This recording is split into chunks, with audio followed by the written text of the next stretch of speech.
Oke, bismillahirrahmanirrahim. Assalamualaikum warahmatullahi wabarakatuh. Yang saya hormati Bapak Tokibul Fikri Niartama MSI sebagai pengampu mata kuliah metode penelitian serta teman-teman yang berbahagia. Di sini perkenankan saya Rezal Prihatin dengan NIM 19 10 60 212 untuk mempresentasikan rancangan penelitian saya dalam rangka memenuhi tugas mata kuliah metode penelitian yang saya beri judul Deteksi Rembesan Lindi dengan metode geolistrik time-lapse konfigurasi Wener di TPST Piungan. Baik, mari kita mulai. Sebagai seorang muslim, kita harus yakin bahwa Al-Quran datang sebagai pedoman kita, sumber inspirasi untuk setiap langkah kehidupan kita. Seperti dalam penelitian ini, saya terinspirasi dari Al-Quran surah Al-Baqarah ayat 30 yang mana dijelaskan bahwa manusia adalah makhluk Allah yang dipercaya oleh Allah Subhanahu wa taala untuk mengelola bumi ini. Maka seharusnya tindakan-tindakan kita tidak bertentangan dengan aktivitas mengelola bumi. Tidak seharusnya bagi kita untuk melakukan hal-hal yang merusak bumi ini. Nah, di sisi lain, perkembangan sains dan teknologi berjalan begitu cepat. Kita ketahui jam yang mempermudah kita untuk melihat waktu ditemukan oleh Peter Henlen pada abad ke-15. Kemudian mesin diesel yang digunakan untuk mempermudah mobilitas kita dari satu tempat ke tempat lain ditemukan oleh seorang ilmuwan Jerman pada abad 19. Serta polimer sintesis yang menjadi bahan dasar dari plastik pertama kali ditemukan juga pada abad ke-19. Yang kemudian plastik itu hingga saat ini bisa mempermudah kehidupan kita, yaitu untuk membawa barang, membawa benda-benda kemanapun.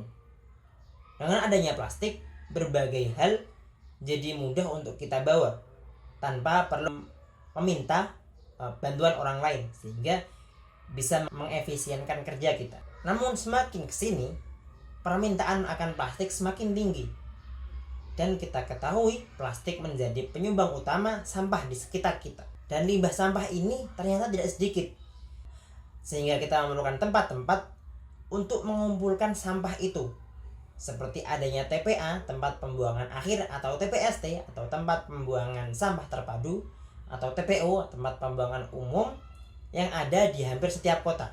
Di sini kita lihat data tercatat di TPST Piungan, Bantul, dengan area seluas 12 hektar menerima 500 ton sampah setiap harinya. Kemudian TPA Bantar Gebang di Jakarta dengan area seluas 110 hektar menerima sampah 7.000 ton untuk setiap harinya. Sedangkan di TPA Jatibarang, Semarang yang memiliki area seluas 40 hektar memiliki debit sampah hingga 800 ton untuk setiap harinya. Dan kemudian TPA Benowo di Surabaya memiliki debit 1.500 ton sampah per hari untuk area seluas 34 hektar. Nah, mayoritas sistem TPA di Indonesia adalah sistem open dumping, di mana sampah dikumpulkan di ruang terbuka lalu dipilah-pilah. Namun nampaknya pemilahan sampah ini pun tidak berjalan dengan semestinya. Dan dengan sistem open dumping, tumpukan sampah akan berinteraksi langsung dengan air hujan, angin, dan zat-zat lainnya. Inilah yang kemudian menjadi penyebab adanya limbah dari tumpukan sampah, yaitu adalah air lindi. Air lindi atau dalam bahasa Inggris adalah leachate merupakan cairan yang merembes dari tumpukan sampah yang membawa materi terlarut, terutama hasil proses dekomposisi sampah. Air lindi ini mengandung berbagai logam berat seperti timbal, seng, dan merkuri. Lindi ini akan berbahaya ketika masuk ke sistem pencernaan kita atau kita konsumsi, atau setidaknya rembesan lindi ini akan berbahaya ketika masuk ke sistem air tanah masyarakat, sehingga akan mencemari air yang akan dikonsumsi oleh masyarakat. Terlebih karena keberadaan TPA atau TPST berada di sekitar pemukiman masyarakat. Nah, kalau kita lihat di sini nampak bahwa TPST Piungan dengan warna biru berada di sekitar pemukiman warga yang diberi garis hijau. Jadi ini akan sangat berbahaya ketika air lindi ini merembes ke air tanah warga. Maka disusunlah penelitian ini yang berusaha mencari jawaban, apakah ada rembesan lindi di sekitar TPST Piungan. Baik, kita lanjutkan. Nah, untuk studi pustaka, setidaknya di sini saya gunakan 5 jurnal penelitian. Ada penerapan metode geolistrik konfigurasi Wiener mapping untuk rembesan air lindi di TPA Talanggulo Jambi oleh Dian Bala dan kawan-kawan. Kemudian ada monitoring pergerakan lindi menggunakan metode geolistrik time lapse di sekitar pemukiman tempat pembuangan akhir batu layang di Pontianak. Kemudian ada pendukaan distribusi air lindi dengan geolistrik metode ERT, serta analisa tingkat pencemaran air bawah tanah dengan metode geolistrik konfigurasi selam besi di Kecamatan Tampan, Kota Pekanbaru, serta satu jurnal internasional, yaitu Geolistrik Delineation Subsurface Leachate Contaminant Controlled Conductive Groundwater in Lagos State di Nigeria. Geolistrik adalah salah satu metode pada kajian geofisika di mana menggunakan teori dasar berupa resistivitas atau hukum Ohm, yaitu ketika arus listrik dialirkan melalui satu resistor, maka akan terjadi pembeda potensial pada ujung-ujung resistor. Nah, hubungannya dapat dituliskan dengan R sama dengan V per I, di mana R adalah hambatan, kemudian atau resistor, V adalah beda potensial, dan I adalah arus yang dialirkan.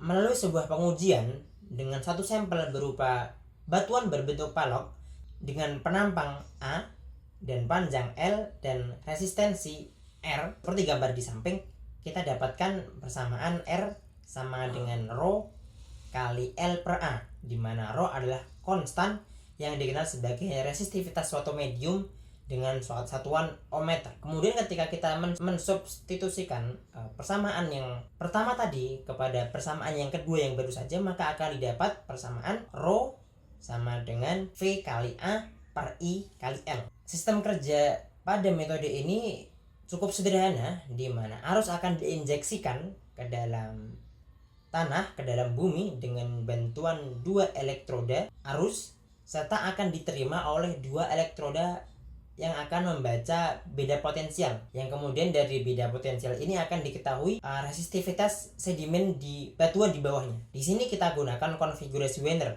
karena konfigurasi Wiener lebih akurat untuk mengukur penampang 2 dimensi, di mana elektroda potensial Mn atau elektroda potensial Mn berada di antara elektroda arus AB seperti pada gambar. Pada konfigurasi Wiener, 4 elektroda dipasang sejajar dengan jarak yang sama. Jarak Mn akan selalu dijaga nilainya dengan sepertiga jarak AB. Nah, yang membuat penelitian ini berbeda adalah di mana sebelumnya di TPST Piungan penelitian hanya menggunakan metode ERT atau Electrical Resistivity Tomography atau metode geolistrik lain, sedangkan pada penelitian ini kita akan padukan antara metode time lapse dengan metode Wiener, di mana kita akan mengetahui jika memang ada lindi yang merembes atau setidaknya pergerakan rembesan lindi ketika nanti memang benar-benar ada lindi di sana. Oke, baik, kita lanjutkan. Penelitian ini akan dilaksanakan di TPST Piungan, Ngablak, Sitimulyo, Piungan, Bantul, Daerah Istimewa Yogyakarta pada sekitar Desember 2022. Kemudian alat-alat yang dibutuhkan adalah laptop, GPS, palu, patok untuk elektrodanya, meteran, resistivity meter, aki, serta elektroda itu sendiri. Kemudian digunakan juga berbagai perangkat lunak seperti Microsoft Excel dan Microsoft Word, Notepad, serta satu aplikasi untuk membaca data-data nanti dengan aplikasi Restudinf, yang semua aplikasi itu telah terinstall dalam satu laptop. Oke, kita lanjutkan menuju prosedur penelitian. Yang pertama kita akan awali dengan melakukan studi literatur mengenai metode geolistrik, air lindi, kajian integrasi interkoneksi, serta TPST Piungan. Kemudian setelah dilakukan studi literatur, akan kita lakukan survei untuk penentuan lintasan penelitian. Dan yang kemudian selanjutnya adalah kita akan pasang elektroda pada lintasan 1 dengan konfigurasi Wiener. Kemudian kita akan catat hasilnya. Dan selanjutnya kita akan pasang elektroda pada lintasan kedua, dan seperti tadi kita akan catat hasilnya. Kemudian yang selanjutnya kita akan memasang elektroda pada lintasan ketiga, kemudian kita akan catat hasilnya. Kemudian ketika ada data-data yang tidak wajar, maka akan perlu kita koreksi. Berselang 1 pekan kemudian akan kita lakukan akuisisi data seperti pekan sebelumnya. di lintasan 1, di lintasan 2, dan di lintasan 3. Kemudian hal itu dilanjutkan untuk pekan selanjutnya lagi pada lintasan 1, pada lintasan 2, dan pada lintasan ketiga, serta ada koreksi data di setiap setelah melakukan penelitian.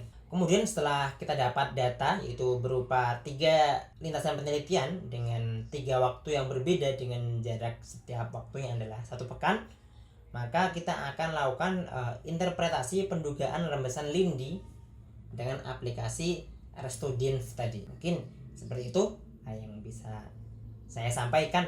Harapannya penelitian ini akan bermanfaat untuk kita semua, terlebih untuk masyarakat sekitar sana, sehingga kesehatan masyarakat sana tetap terjaga. Mungkin hanya itu yang dapat saya sampaikan. Banyak salah saya mohon maaf. Assalamualaikum warahmatullahi wabarakatuh.